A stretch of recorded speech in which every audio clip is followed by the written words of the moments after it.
हिंदी रीपो में स्वागत है। आज हम एक ऐसी खबर की बात करेंगे जिसने सच कहूं तो पूरे देश को हिलाकर रख दिया है।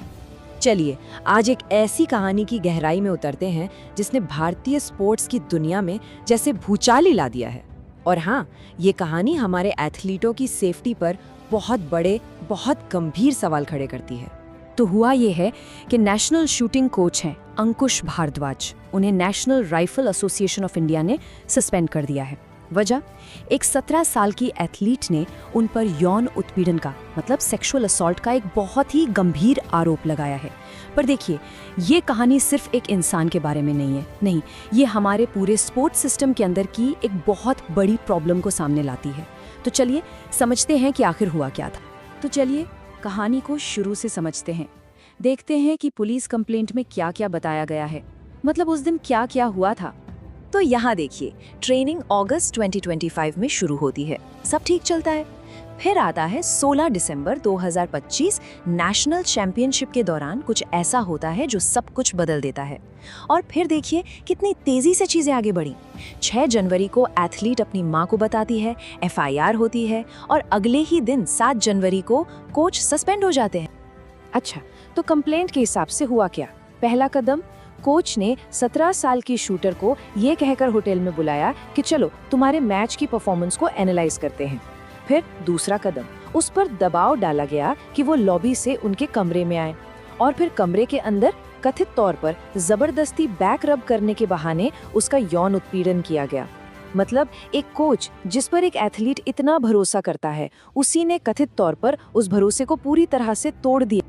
और बात यही खत्म नहीं हुई, इसके बाद धमकी भी दी गई। सोचिए क्या कहा गया, अगर तुमने किसी को बताया तो मैं तुम्हारा करियर बर्बाद कर दूंगा। ये वो शब्द थे, ये वो डर था जिसने उस युवा एथलीट को इतने दिनों तक चुप रहने पर मजबूर कर दिया। लेकिन कहते हैं ना, डर के आगे जीत है। कई दिनों के तनाव और घुटन के बाद आखिरकार उसने हिम्मत जुटाई, अपनी माँ को सब कुछ बता दिया। और बस यही वो एक कदम था, वो हिम्मत भरा फैसला जिसने इस पूरे मामले को दुनिया के सामने ला दिया। अच्छा, जैसे ही FIR हुई, कानून तुरंत एक्शन में आ गया। और ये मामला और भी ज्यादा सीरियस इसलिए है क्योंकि जो विक्टिम है वो नाबालिग है, मतलब 18 साल से कम उम्र की है। और यहीं पर तस्वीर में आता है पोक्सो एक्ट। ये एक बहुत ही खास और मजबूत कानून है जो खास तौर पर बच्चों को यौन अपराधों से बचाने के लिए बनाया गया है। इसे आप एक तरह का सुरक्षा कवच समझ सकते हैं।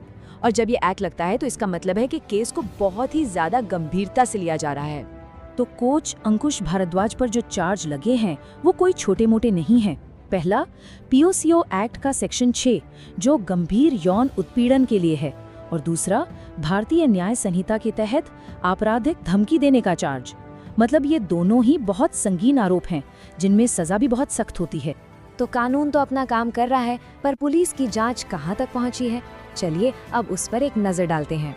तो देखिए, पुलिस ने एक्शन लेने में बिल्कुल देरी नहीं की। 6 जनवरी को FIR हुई।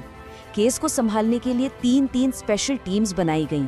मोहाली समेत कई जगहों पर लगातार रेड्स चल रही हैं।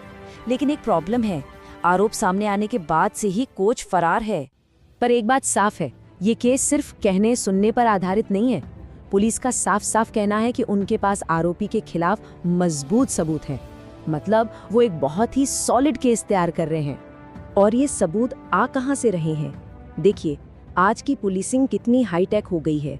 होटल की CCTV फुटेज खंगाली जा रही है, दोनों के मोबाइल फोन की लोकेशन डेटा को ट्रैक किया जा रहा है, कॉल रिकॉर्ड्स निकाले जा रहे हैं और होटल के स्टाफ से भी पूछताछ हो रही है। इन सब चीजों को जोड़कर पुलिस पूरी कहानी को साबित करने की कोशिश कर रही है। तो ये तो हुई इस एक केस की बात, लेकिन इस एक घटना ने ना एक बहुत बड़ा और शायद थोड़ा असहज करने वाला सवाल हम सबके सामने खड़ा कर दिया है। सवाल ये है कि क्या हमारे स्पोर्ट्स फेडरेशन, मतलब जो खेल की संस्थाएं हैं, वो एथलीटों को बचाने के लिए, उनकी सुरक्षा के लिए जो करना चाहिए वो कर रही हैं? और ये सवाल इतना जरूरी क्यों है? क्योंकि ये कोई एक अकेला मामला नहीं है। ये नंबर देखिए, 6, 2018 से लेके अगस्त 2023 तक 5 अलग अलग नेशनल स्पोर्ट्स फेडरेशनों में यौन उत्पीड़न की 6 शिकायतें दर्ज हुई हैं। अब हो सकता है कि 6 का नंबर सुनने में छोटा लगे, पर जब आप सोचते हैं कि ये शिकायतें अलग अलग खेलों में, अलग अलग फेडरेशनों में आ रही हैं, तो ये एक पैटर्न की तरफ इशारा करता है। ये बताता है कि प्रॉब्लम किसी एक जगह नहीं बल्कि शायद पूरे सिस्टम में। और मजे की बात यह है कि हमारे पास कानून की कोई कमी नहीं है। एक कानून है पॉश एक्ट। इसका सीधा सा मतलब है कि हर स्पोर्ट्स फेडरेशन में एक इंटरनल कंप्लेंट्स कमेटी यानी आईसीसी होनी चाहिए जो ऐसे मामलों को देखे। ये तो हुआ कानून, पर हकीकत क्या है? हकीकत ये है कि 2023 तक भी सरकार को कई फेडरेशनों को बोलना पड़ रहा था कि भाई ये जरूरी कमेटियां बना तो लो। मतलब कानून और हकीकत में एक बहुत बड़ा गैप है। लेकिन क्या कोई उम्मीद की किरण है?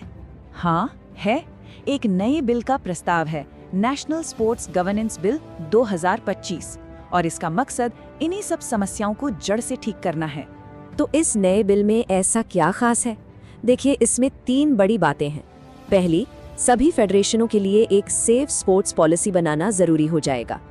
दूसरी, महिला और नाबालिग एथलीटों की सुरक्षा पर खास फोकस होगा।